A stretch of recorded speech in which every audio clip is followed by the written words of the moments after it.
এটা big breaking news দিবলৈছো জুৰিয়াত আৰক্ষীৰ বৃহৎ সাফল্য উদ্ধাৰ বৃহৎ পৰিমাণৰ সোণৰূপৰ অলংকাৰ আৰক্ষীৰ জালত পৰিল এটা গভাইট চোৰ ধৃত চোৰটো হৈছে বালিকটীয়াৰ তৈবুৰ ৰহমান জব্দ সোণৰ চেইন ব্ৰেচলেট কাণফুলি আৰু খাৰু জব্দ ইলেক্ট্ৰনিক ওজন জোখা মেচিন আৰু ৰূপৰ চাবিৰ ৰিং ধৃত তৈবুৰ বিৰুদ্ধে 2021 চনত ৰুজু হৈছিল গোচৰ যোৰহাট থানাত আছিল 457/380/36 IPCৰ গোচৰ ঘটনা সন্দৰ্ভত জুৰি আৰক্ষী অধিক তথ্যৰ বাবে তদন্ত অব্যাহত ৰাখিছে আমি পুনৰ জনাইছো জুৰিয়াত আৰক্ষীৰ বৃহৎ সাফল্য উদ্ধাৰ বৃহৎ পৰিমাণৰ সোণৰূপৰ অলংকাৰ আৰক্ষীৰ জালত পৰিল এটা গভাইট চোৰ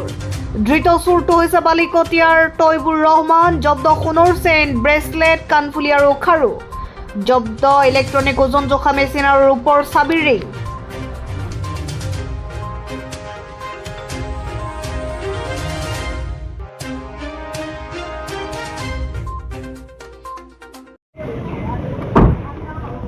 কালি ৰাতে জানিছিল এটা নাকি কালি চুৰি কৰেছ তুমি এই নহয় চুৰি কৰা হ্যাঁ এই চুৰি কোনে কৰা চুৰি কৰিছে এনে মোক ফচাইছে কোনে ফসাইছে